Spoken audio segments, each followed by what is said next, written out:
Pressure at the pump. The demand for gas is rising after a crucial pipeline was hacked, and it's causing panic buying in some parts of the state and in Georgia, but it does not appear to be the case in Jacksonville. This is what it looked like in Tallahassee. Florida's agriculture commissioner now has a message for drivers. Don't panic to buy gas. It's crazy. You don't want to miss out. You don't want to be the one that doesn't get gas. Nikki Freed says her office is closely watching the situation. Concerns over gas supply are growing since a ransomware attack shut down the Colonial Pipeline, a critical line for much of the Southeast. And Georgia's governor just declared a state of emergency declared as a result of the gas shortage. North Florida and South Georgia rely on a gas truck from a branch of that affected pipeline. We have two consumer alerts that we are tracking. Lauren Verno will break down the increase in food prices. But we begin with News4Jax reporter Jim Piggott. Jim, what's happening in our area?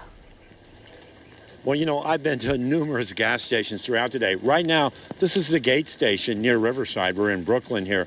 It's been normal, and this is what I've seen throughout the day at stations all around here. We did get a report from someone in St. Johns County that a gas station on Highway 207 was closed, and they thought it was a result of all of this, but I called and checked, and they said no, that was a delivery problem that they had set up in the past. But what I did find out is that Jacksonville is actually helping because of the location in this crisis. I've been to various gas stations throughout North Florida and in Jacksonville today, and the lines seemed normal. No long waits, and people really didn't seem to be concerned that there could be a problem. Ned Bowman is with the Florida Petroleum Marketing Association, which represents the majority of gas dealer, supplier, and convenience store retailers in Florida. The supplies are a little bit tight because the pipeline is shut down in Bainbridge. Bainbridge feeds part of North Florida, South Georgia. So what we've been able to do is use Jacksonville and pull fuel out of Jacksonville across the Panhandle. With Sky 4, we can show you how the Jacksonville area is helping with the shortage. This is the tank farm area off Heckscher Drive on the north side. These storage tanks don't depend on the pipeline, which was hacked, but the gas actually comes from barges that supply gas to our area.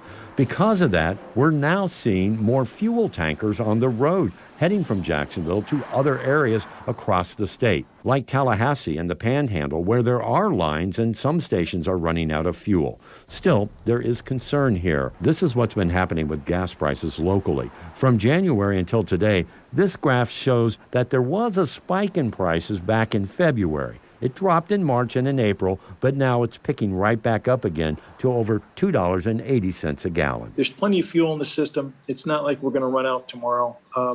The governor and the leadership in Florida is very aware of it, and they're allocating resources. And just a short time ago, actually, Governor DeSantis was here in Jacksonville. He talked about this situation. Here's what he said. My fear is you have these gas shortages. It's going to cause a lot of problems for people, just the convenience of life, but also for our economy. Now, we're relaxing restrictions in terms of the weight to be able to get more fuel trucks in to the parts of Florida that need more fuel. But ultimately, we really do need the federal government to step up and help. And we don't want to see these long gas lines persist throughout the northern part of our state.